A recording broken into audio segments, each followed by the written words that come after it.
নমস্কার, আমি সুষমা। কেমন আছো তোমরা সবাই?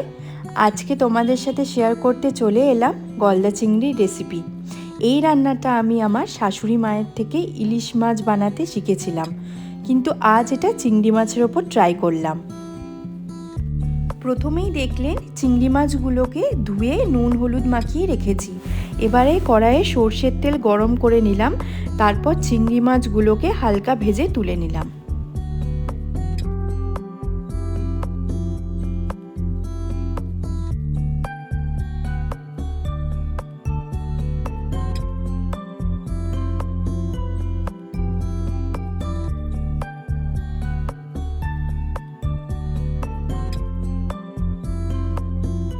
তার মধ্যেই সাইডে পোস্ত বেটে নিয়েছিলাম।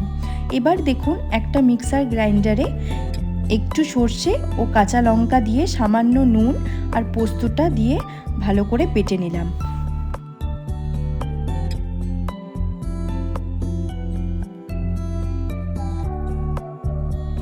মাছ ভাজা তেলের ওপরেই দেখুন একটু কালো জিরে ফোড়নে দিয়ে দিলাম। এরপর সর্ষে আর পোস্ত বাটার মিক্সচারটা তেলের ওপর দিয়ে দিলাম।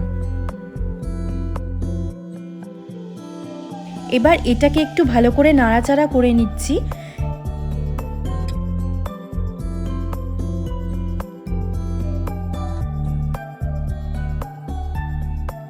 এবারে মশলা ধোয়া জলটা দিয়ে কড়াইয়ে একটু নাড়াচাড়া করে নিলাম।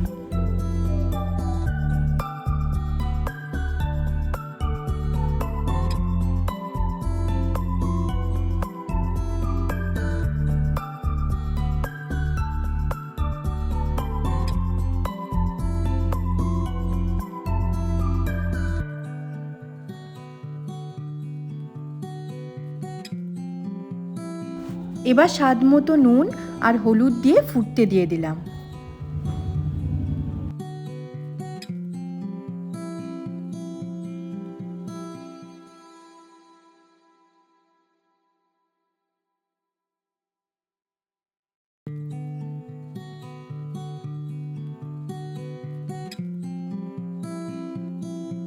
ঝোলটা ফুটে উঠলে মাছের সাথে ঝোলটা মিশিয়ে দিলাম।